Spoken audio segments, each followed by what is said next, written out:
Grand, I'm really sorry. I'll be back as soon as I can. Thanks for watching Kelly. Don't worry about it. I know it's your friend's funeral. Take your time. I know it's important. Thank you for understanding. And I really appreciate you stepping in with Kelly. I'll be back as soon as I can. I know. Really, you don't need to worry so much. I can't help it. I left her formula and diapers on the coffee table. There's a note with all the instructions just in case. I'll give her a bath when I get home. Okay. You explained this all to me before you left. You can't blame me for worrying. This is the first time it's just you and Kelly. You're always busy at work, so you haven't spent a lot of time with our daughter. Kelly is a good baby, so don't worry.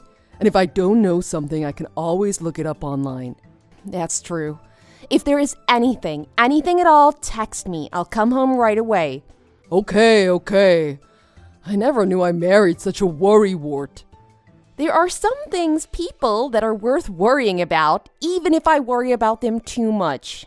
You did so much before you left, so there's nothing left to do. Kelly is still sleeping. I think I'll nap with her. That's a good idea, but don't lay down next to her. Why can't I lay down next to her? You may roll over and crush her. I hear stories about that happening. It's more common than you think. Okay. Kelly will nap in her crib and I'll be on the sofa, okay? And when she wakes up, check her diaper and see if she needs to be fed. Laura, are you okay? If you need anything, you can always let me know. Hello, Wendy. How can I help you? I'm sorry to bother you, but I think I hear Kelly crying. It's been going on for about an hour. She usually doesn't cry this long.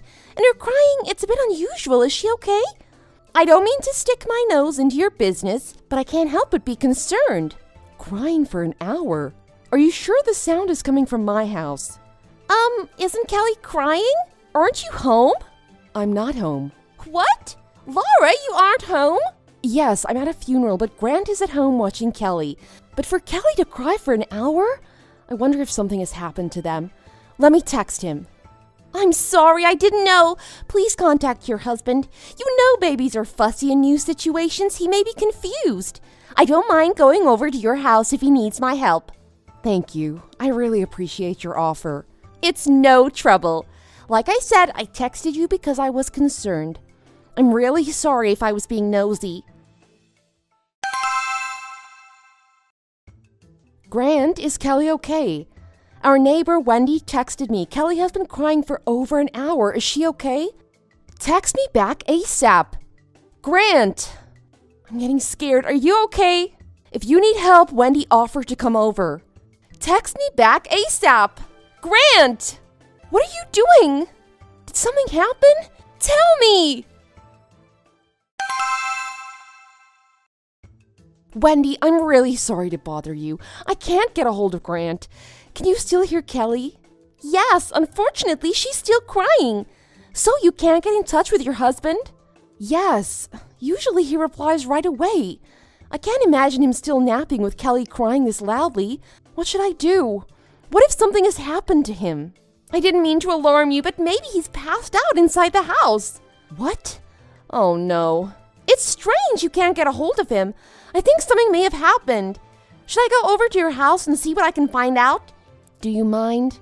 Please, can you please check it out for me? Laura, come back at once, hurry! Wendy, what's wrong? I rang your doorbell, but no one answered. Your garage shutter was up and the car's gone. Your husband's car should be there, right? His car's gone? What? Though his car's not there, I can hear Kelly crying inside the house. I went into your backyard and looked into the house. I don't think your husband's inside the house. What? He's not home? Why? He left Kelly at home crying? All this time? What should I do? Laura, calm down. I'm here. I promise I will help you. I'll do whatever I can. Now, how long will it take for you to get here? Even if I hurry, it'll be about an hour. What should I do? I should call the police, right? If something were to happen to Kelly, I could never... An hour, huh? Laura, do you mind if I break your window pane and enter your house? It's been a while since I first heard Kelly crying. I want to make sure she's okay. I think rather than calling the police, it'll be faster if I just go in and check on things. Yes, I don't care. Break the window, door, anything. Just please make sure my baby is all right. I'm really sorry. I'll rush home. Laura, I've brought Kelly to my house. Don't worry, Kelly is perfectly fine. Her voice is hoarse, however, due to all that crying, but I changed her diaper and she's enjoying her bottle. Thank you. I'm so relieved. I don't know how I can ever thank you. Was Grant there? I'm sorry, he wasn't in the house. I don't think he's back yet. If the car isn't in the garage, I doubt he's back yet. Can I ask you to watch Kelly a little bit longer? I'm really sorry to trouble you. I should be back in 30 minutes or so. Of course, I'm happy to watch her. Don't worry, I'm glad I could help, and I'm relieved Kelly is okay. But I think she's a bit tired. She's rubbing her eyes. Oh, I don't know what I would have done without you. I'm so glad you are my neighbor. Thank you very much. It's okay. The real hero is Kelly, so hurry back and give her a super big hug. Yes, I can't wait to see her. Laura, help! What should I do? What's going on? What took you so long to reply to my texts? That's not important. Robber! Robber? We've been robbed! The window's been broken and Kelly isn't here. I can't believe it. Kelly is missing. And? What do you mean, and? I told you we've been robbed. I just got home and I can't believe it. You just got home? You just got home and saw what happened? Yes, that's right. I'm calling the police. Kelly's missing. This is a serious crime. You don't have to call the police. But answer me. You left Kelly at home and went out, right? Where did you go? I went to the nearby 7-Eleven. And when I came back, I saw the shattered glass and Kelly was missing. The nearby 7-Eleven. It's only a few minutes away, so in those few minutes, a robber entered our house? That's right. I can't believe it happened while I was at the 7-Eleven. It takes us only 4 minutes to walk to the 7-Eleven. Why did you drive there? And you were there from noon, right? Why were you at the 7-Eleven for so long? What makes you think I wasn't home? Wendy from next door heard Kelly crying, so she came to the house to see if Kelly was okay. When she came over, she saw your car was not in the garage. She looked into our house and didn't see you. She was worried something had happened. So I asked her to break the window to go into the house and rescue Kelly. It's not a robbery. Kelly and I are at my parents' house. It wasn't a robbery. Wendy contacted me, so I rushed home. I texted you this afternoon, right? That our neighbor heard Kelly crying and she was concerned. Did you even look at your texts? Sorry, I didn't notice them. Yeah, it is loud inside the casino. What? Casino? When you start playing the slots, you get into the zone and block out everything around you. That's why you didn't notice my texts. You're wrong. I really was at the local 7-Eleven. How gullible do you think I am? Your daughter is missing and all you can say is that you were at the local 7-Eleven? What a bald-faced lie. No, it's the truth. Why won't you believe me? That's enough. You care more about yourself than your own daughter. I asked around to see if you were at the casino you often go to. You asked around. Who did you ask? I don't know what you're talking about. When I couldn't get a hold of you, I asked my friends who like gambling too. One of them told me he saw you at the casino. I couldn't believe it, so I went to the casino myself, and I saw your car there. I give up. You caught me. Just because I didn't look at my phone. Don't you realize you left your daughter, who isn't even one, at home alone? I can't even begin to understand what must have been going on in your thick head. But she was fine, right? She was fine. What's fine? You make it so dramatic. I didn't leave her on the street. I left her in her own home. She can't walk yet, so I knew if I kept her in her crib, she wouldn't be in any danger. She was sleeping so soundly, I thought she'd be okay. Do you know what you're saying? Did you even think she may start crying once she woke up?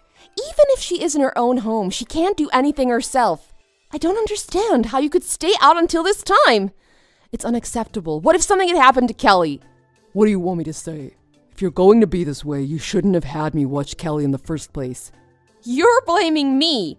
Don't you realize what you've done? But nothing happened. You and her neighbor, you're both so overdramatic. I can't believe she broke the window and just left the glass shattered on the ground. How rude. What? Are you totally stupid? Kelly is okay only because Wendy rescued her. I've tried explaining it to you, but you just don't get it. I'm never returning to that house ever again. What? I can't keep up with what you're talking about. I can't be with someone who can easily act like this. You don't even admit you're wrong. And then you try to pass the blame off on me? Let's calm down. I really don't understand what you're trying to say. And I can't understand how you could do something like this, Grant. I can't understand how you could leave our daughter, who isn't even one yet, at home alone for nearly 8 hours. I'm planning on letting your parents know what you did, and I'm thinking about filing for a divorce. Why? How? When did this all happen?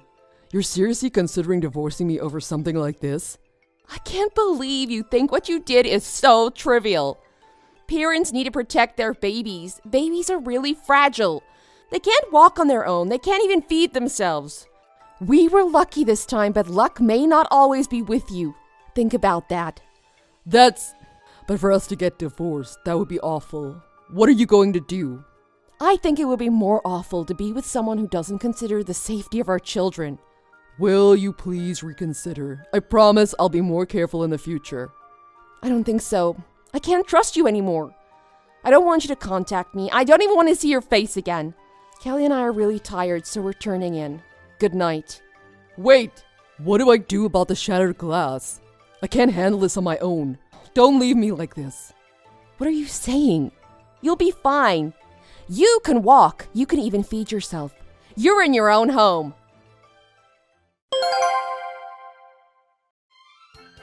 Grant and I got divorced. I got custody of Kelly and we're living at my parents' house.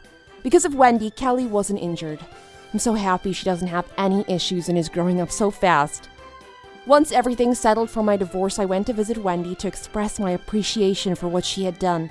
According to her, shortly after the incident, Grant's parents came to his house and she could hear them scolding Grant.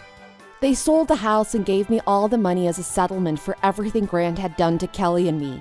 Grant's father is quite strict and could not believe what Grant had done. He made Grant quit his job and arranged for him to work on a farm so he could learn right from wrong.